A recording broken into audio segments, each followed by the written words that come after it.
आज हम लोग जिम्नोस्पर्म का एक जनरा अध्ययन करेंगे, इफेड्रा, और इसके साथ ही इसकी संपूर्ण लाइफ साइकिल का अध्ययन करेंगे। इफेड्रा क्लास नीटोफाइटा को बिलोंग करता है। ऑर्डर है इफेड्रेल्स, फैमिली इफेड्रेसी और जनरा इफेड्रा। अगर हम लोग इफेड्रा की बात करें तो ephedra is only genus to family Iphidraceae with 40 species distributed in arid regions. Plant shows xerophytic character, mostly shrubby, 2 meter in height. Few genera are lianas and Ephedra triandride small tree. Some species are Ephedra foliata, Ephedra intermedia, Gerardiana and Saxatilis. तो ephedra की अगर हम लोग बात करें तो इफेड्रेसी family में केवल इकलौता जीनस है जिसकी तकरीबन 40 स्पीसीज है और ये पूरी दुनिया के जो एरिड रीजन्स हैं उनमें पाया जाता है। एरिड रीजन वो रीजन होते हैं जहाँ पे जो बारिश होती है वो 25 सेंटीमीटर से कम होती है, तो इनको पानी की स्कैर्सिटी रहती है, इसलिए जीरोफिटिक कैरेक्टर्स शो करते हैं और मोस्टली ये श्रबी होते हैं, श्रब लाइक झाड़ी नुमा ग्रोथ होती है। मैक्सिमम हाइट 2 मीटर तक करीब पहुंचती है। कुछ स्पीसीज वो लाइनास है। लाइनास का मतलब होता है जो दूसरे का सहारा लेकर के ऊपर चढ़ते हैं। बहुत सी ऐसी लताएं होती हैं जो दूसरे पेड़ों का सहायता लेकर के या किसी भी सपोर्ट का सहयोग लेकर के ऊपर चढ़ते हैं, तो उनको लाइनास बोलते हैं। इफेड्रा ट्राइएंड्रा एक स्मॉल ट्री के फॉर्म में ग्रो करता है। कुछ स्पीसीज इसकी है फोलिएटा, इंटरमीडिया, जेरार्डियाना और सेक्सेटिलिस। अगर मार्फोलॉजी की बात करें हम तो it resembles to equisetum in external appearance. जो बाहर से हमको दिखता है, देखने में हमें ये इक्विसिटम के प्लांट जैसा दिखता है, जैसा कि टेरिडोफाइटा में हम लोगों ने इक्विसिटम पढ़ा है, तो इक्विसिटम के प्लांट जैसा ही दिखता है। इस डायग्राम में आप देख सकते हैं, दिस वन। और जो स्टेम होता है that is differentiated into nodes and internodes, and the internodes are longitudinally ridged and ridges alternate along with the leaves.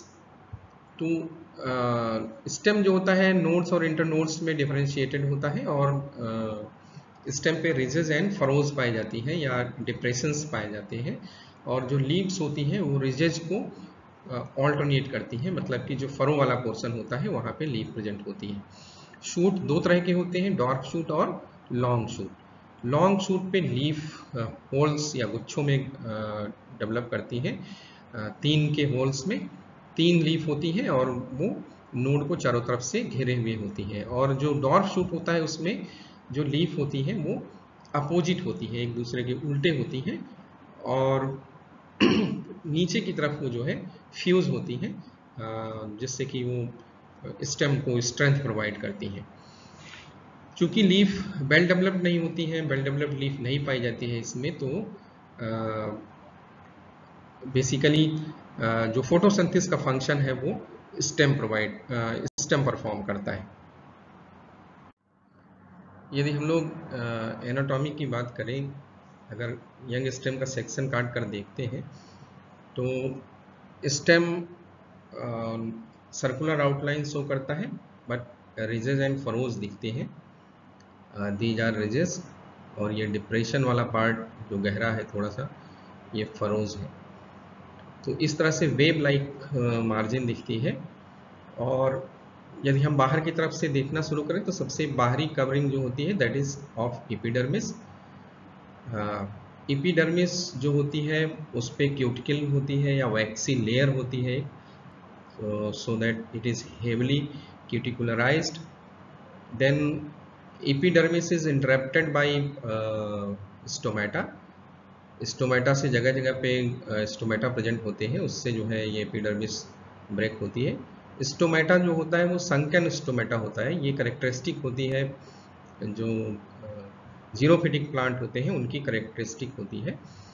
तो बेसिकली ये वाटर कंजर्व करने के लिए डिज़ाइन हुए होते हैं। तो और स्टोमेटा के नीचे एक स्टोमेटल पिट पाई जाती है। एपिडर्मिस के नीचे की जो लेयर होती है उसको हाइपोडर्मिस बोला जाता है। हाइपोडर्मिस जो होती है स्क्लेरेनकाइमेटा की बनी हुई होती है, that is made up of sclerenchymatous tissue and occurs in small groups below the ridges. जो रिजेस वाला पार्ट है उसमें छोटे छोटे पैचेज में पाया जाता है ये। और ये जो दिख रहा है आपको डार्क कलर रिजेस में, ये जो दिख रहे हैं ये वाले, ये these are the sclerenchyma patches or hypodermis. Then after hypodermis there is cortical tissue, and cortical tissue can be divided into two parts. Outer one, that is photosynthetic region, and inner one, that is cortex proper. तो जो photosynthetic reason होता है और उसकी sales थोड़ा सा elongated होती है, जैसे पैलिसेड लेयर होती है उसी तरह से एलोंगेटेड सेल्स पाई जाती हैं। Large amount of intercellular spaces होता है, फोटोसिंथेसिस यहीं पे होती है। और उसके बाद कॉर्टेक्स होता है। कॉर्टेक्स की सेल पैरेन्काइमेटस होती हैं, राउंड होंगी और उनके बीच इंटरसेलुलर स्पेसेस पाए जाते हैं। उसके अलावा कहीं कहीं स्क्लेरेनकाइमा के पैचेज प्रेजेंट होते हैं। तो कॉर्टेक्स डिलिमिट होता है एक सिंगल लेयर्ड एंडोडर्मिस से। एंडोडर्मिस वो लेयर होती है जो कि कॉर्टेक्स और जो वैस्कुलर सिलेंडर होता है उसको सेपरेट करती है। तो अगर हम लोग स्टील की बात करें, स्टील मतलब कि वैस्कुलर सिलेंडर, जो वैस्कुलर सिलेंडर होता है that is ectophloic siphonostele. Siphonostele, siphon जैसा जानते हैं हम लोग, साइफन पाइप लाइक स्ट्रक्चर को बोलते हैं जिसमें बीच में पिथ प्रेजेंट होती है, तो that is called as siphonostele. तो it is composed of many vascular bundles, their number being variable. तो नंबर वेरी करता है। मोस्टली जो vascular bundles, young vascular bundles होता है उसमें एक लार्ज पैच होता है, दूसरा स्मॉल पैच होता है। लार्ज पैच, स्मॉल पैच जो होता है वो लीफ सप्लाई का होता है। और इसके बाद अगर हम लोग वैस्कुलर बंडल को देखें तो vascular bundles are mostly conjoint, collateral, endarch and open. तो जो वैस्कुलर्स होते बंडल्स होते हैं कंजॉइंट होते हैं, मतलब कि जाइलम फ्लोएम एक जो रेडियल एक्सिस होती है उस पर प्रेजेंट होते हैं। उसके अलावा कोलैटरल होता है, सिंगल बीच में एक कैम्बियम पाया जाता है। कैम्बियम बाहर की तरफ जाइलम कट करता है, अंदर की तरफ फ्लोएम कट करता है। प्रोटोजाइलम सबसे पहले बनता है, तो पॉइंट पे प्रोटोजाइलम प्रेजेंट होगा। उसके बाद मेटाजाइलम बनेगा। मेटाजाइलम लार्ज सेल्स होती हैं, ब्रॉड सेल्स होती हैं, ल्यूमेन ब्रॉड होता है। उसके अलावा इंडार्च कंडीशन होती है, मतलब कि प्रोटोजाइलम सेंटर की तरफ पॉइंट करता है और ओपन होता है, मतलब फर्दर ग्रोथ होती रहती है। इसमें एक्सटर्नल जो बाहर की तरफ वो फ्लोएम होगा, अंदर की तरफ जाइलम होगा, बीच में कैम्बियम होगा। इस तरह का अरेंजमेंट होता है जो वैस्कुलर बंडल्स होते हैं उनका। पिथ, पिथ पैरेन्काइमेटस होती है, यंग टिश्यूज में पैरेन्काइमेटस होती है, बट और सेंट्रल पोजीशन ऑक्यूपाई करता है। पर जैसे ही एज बढ़ती जाती है तो ये सेल्स जो है स्क्लेरेनकाइमेटस हो जाती है या थिक बॉडी हो जाती है। अगर हम लोग नोड का सेक्शन काट करके देखें तो नोड में जो एनाटॉमिकल फीचर देखें तो उसमें डायफ्राम लाइक प्लेट दिखती है सभी इंटरनोड पे। तो ये डायफ्राम लाइक प्लेट जो है ये स्क्लेरेनकाइमेटस हो जाती है, और जो ऑटम सीजन आता है उस दौरान ये ब्रांचेस को शेड करता है, तो शेड करने पे ये स्टेम को प्रोटेक्ट करता है। तो basically the anatomical feature diaphragm like plate at each internode or in presence of cells at the base of the node.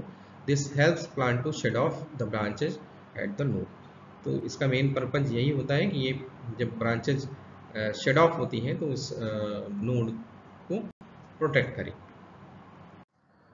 अगर हम लोग ओल्ड स्टेम का सेक्शन काट कर देखें तो कुछ चेंजेस नज़र आएंगे। उसके बावजूद भी epidermis, cortex, primary and secondary vascular tissue हमको दिखेगा। Epidermis and cortex remain unchanged. However, after 3 to 4 years of growth, cork develops just outside the phloem and outer tissue. Are there of cast of.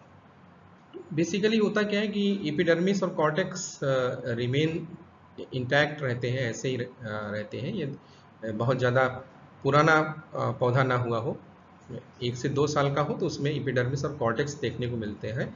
But जब ये 3 या 4 साल की as का हो जाता है तो उसके बाद इसमें कॉर्क डेवलप कर जाता है, फ्लोएम के बाहर कॉर्क डेवलप करेगा और वो जो है एपिडर्मिस और जो कॉर्टेक्स है उसके पार्ट को रिप्लेस कर देता है।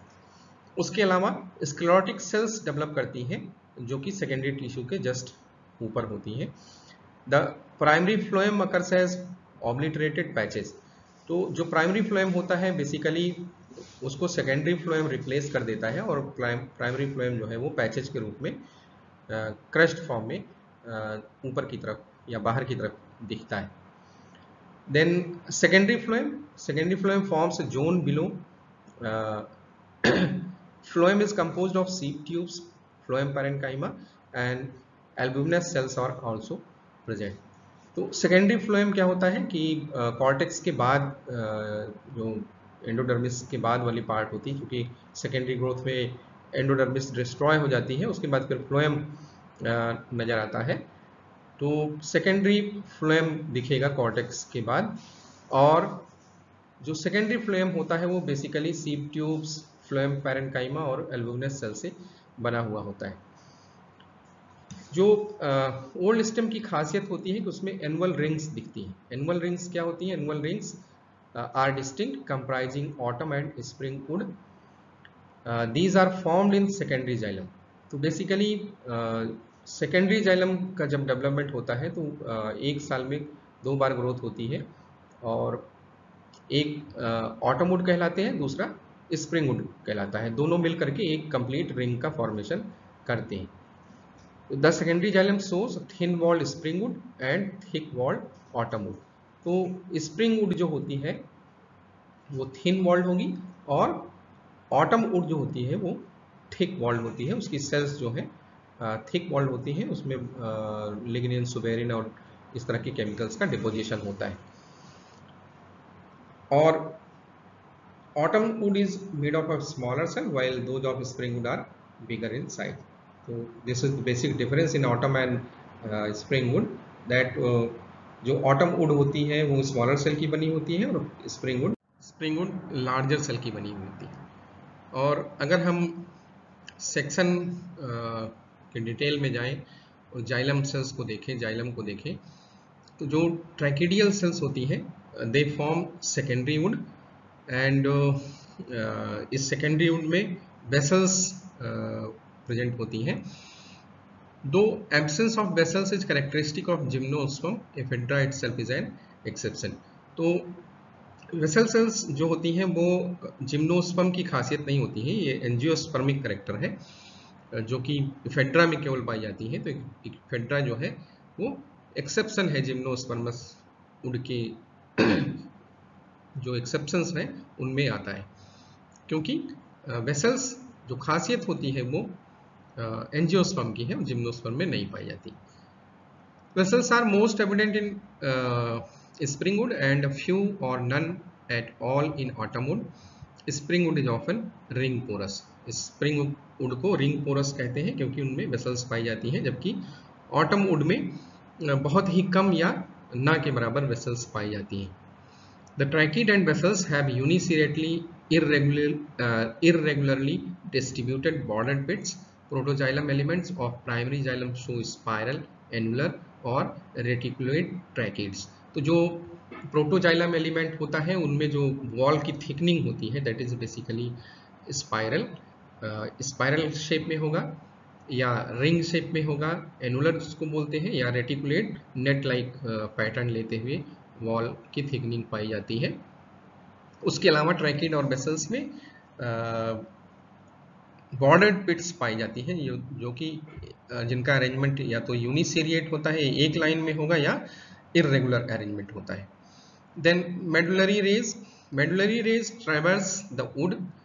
Primary medullary rays run from primary xylem to primary phloem, while secondary medullary rays run from secondary xylem to secondary phloem. तो मेडुलरी रेज पाई जाती है। Medullary raise basically this other than xylem and phloem, जो कि xylem और phloem को connect करती हैं। तो सेकेंडरी जाइलम में सेकेंडरी मेडुलरी रेज पाई जाएंगी, सेकेंडरी फ्लोएम में सेकेंडरी मेडुलरी रेज पाई जाएंगी।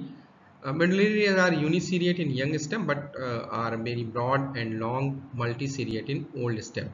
तो जब यंग स्टेम होता है तो उसमें सिंगल सेल होती है, यूनिसीरिएट होती है या एक लाइन में प्रेजेंट होती हैं सेल्स। बट जैसे जैसे स्टेम ओल्डर होता जाता है तो ये इनकी जो सेकेंडरी जो मेडुलरी रेज होती हैं वो ब्रॉड होती जाती हैं और लॉन्ग होती जाती हैं, तो मल्टी लेयर्ड हो जाती है या मल्टी सेरिएट हो जाती है। The primary xylem groups are present at the end of secondary wood near the pith. These are endarch. तो प्राइमरी जाइलम बेसिकली पुश हो जाता है पिथ की तरफ और पिथ के पास ये प्रेजेंट होता है, और एंडार्च कंडीशन होती है मतलब कि सेंटर की तरफ होगा। The pith is large and parenchymatous, it occupies the centre. तो एक लार्ज पिथ पाई जाती है जो कि पैरेन्काइमेटस होती है और सेंटर में प्रेजेंट होती है। यदि हम वुड का आरएलएस काट के देखें, आरएलएस मतलब कि रेडियल लॉन्गिट्यूडनल सेक्शन, तो हमको इस तरह का स्ट्रक्चर दिखाई देगा। आरएलएस रेडियस के थ्रू जब सेक्शन काटेंगे, तो रेडियस के थ्रू सेक्शन काटेंगे तो सेकेंडरी जाइलम और मेडुलरी रेज प्रोमिनेंटली दिखती हैं। ये जाइलम है, दिस आर द ट्रैकेड्स, पिट्स दिख रही हैं, ये बॉर्डर्ड पिट्स है, बीच में ये पोर है जिसके थ्रू वाटर कम्युनिकेट होता है एक सेल से दूसरी सेल में, और ये रे सेल्स हैं, ब्रॉड रेस मेडुलरी रे है, मल्टी लेयर्ड है। Secondary xylem consist of tracheids and bordered pits on their radial wall. Bordered pits are circular or slightly elliptical, तो इसमें सर्कुलर या स्लाइटली एलिप्टिकल दिखती हैं जो बॉर्डर्ड पिट्स हैं। Special cellulose thickening bars of Sanio are also present below the pits. तो ये एक लाइन सी दिख रही है, पिट के नीचे देखिए एक लाइन सी दिख रही है, तो ये एक स्पेशल सेलुलोज थिकनिंग होती है just below the border pit, that is called at bars of Sanio, तो वो इसमें पाई जाती है। A few vessels present show border pits which are scattered or may remain arrange in 2 और 3 रोज। कुछ वेसल्स क्या होती हैं, उनमें बॉर्डर पिट्स पाई जाती हैं जिनमें जो कि स्कैटर्ड होती है या 2 से 3 रे में अरेंज होती हैं। तो जो वेसल्स होती हैं उनमें भी बॉर्डर पिट्स पाई जाती हैं। Medullary rays are uniseriate to multiseriate, these run horizontally and 40 to 50 cell in high. तो ये मेडुलरी रेज है, तो जैसे पहले बताया कि यंग जो होगा स्टेम उसमें एक यूनिसीरिएट होती है, बट ये जैसे जैसे स्टेम की एज बढ़ती है वो मल्टीसीरिएट होती जाती है। Each medullary ray in the region of secondary xylem is composed of ray cells and ray tracheids. तो मेडुलरी रे में बेसिकली सेकेंडरी जाइलम में जो मेडुलरी रेज पाई जाती हैं उनमें रे सेल्स और रे ट्रैकेड्स पाई जाती हैं।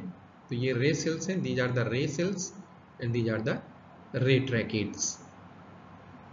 Ray cells are thick walled as well as thin walled. Their radial and tangential walls are pitted, pits being bordered. तो रे सेल्स थिक वॉल या थिन वॉल दोनों तरह की हो सकती हैं, और उनकी रेडियल और टेंजेंशियल वॉल पे पिटेड पिट्स पाई जाती हैं, पिट्स पाई जाती हैं और वो बॉर्डर्ड पिट्स होती हैं। In the region of phloem, phloem में अगर देखें तो medullary ray is made up of starch cells surrounded by albuminous cells on both side. तो ये स्टार्च सेल पाई जा रही है, these are the starch cells, कुछ एल्बुमिनस सेल्स हैं, और ये फ्लोएम वाला पार्ट है, सीब ट्यूब यहाँ पे है, सीब प्लेट दिख रही है इस सेक्शन में। और जब टीएलएस काटते हैं, टीएलएस का मतलब होता है टेंजेंशियल लॉन्गिट्यूडनल सेक्शन, तो टेंजेंट के थ्रू जब सेक्शन काटते हैं या सरफेस से जब सेक्शन काट के देखेंगे तो कुछ इस तरह का स्ट्रक्चर दिखता है। In this plane tracheids, vessels and medullary rays are cut transversely. तो ट्रांसवर्स सेक्शन कटता है वेसल्स, मेडुलरी रे और ट्रैकेड्स का।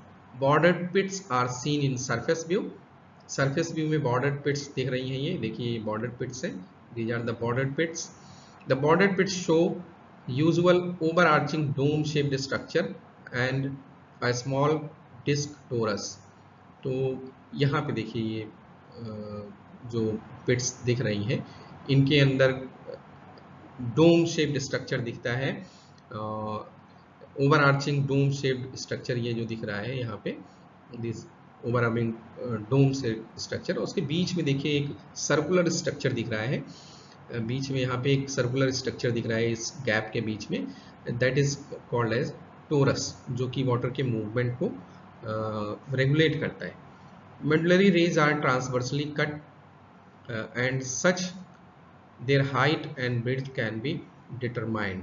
तो यहाँ पे ये मेडुलरी रेज दिख रही हैं, these are the medullary rays. तो इनके height width can be determined, इसको देखा जा सकता है कितनी सेल थिक है, 1 2 3 4। Then rays are elongate and many tangential walls show simple slit like pits। तो इनकी रेज जो होती हैं दे आर elongated वन, इनकी टेंजेंशियल वॉल पे सिंपल स्लिट लाइक पिट्स दिखती हैं, बॉर्डर पिट्स नहीं दिखती, सिंपल स्लिट लाइक पिट्स दिखती हैं, जैसा कि यहाँ आपको देखने को मिल रहा है इस जगह पे सिंपल पिट्स हैं, और इसके केस में बॉर्डर पिट्स दिखती हैं और ये डिस्क या टोरस लाइक स्ट्रक्चर दिखता है। This was all about the anatomy of ephedra. We will discuss reproduction of ephedra, reproduction in ephedra in next lecture.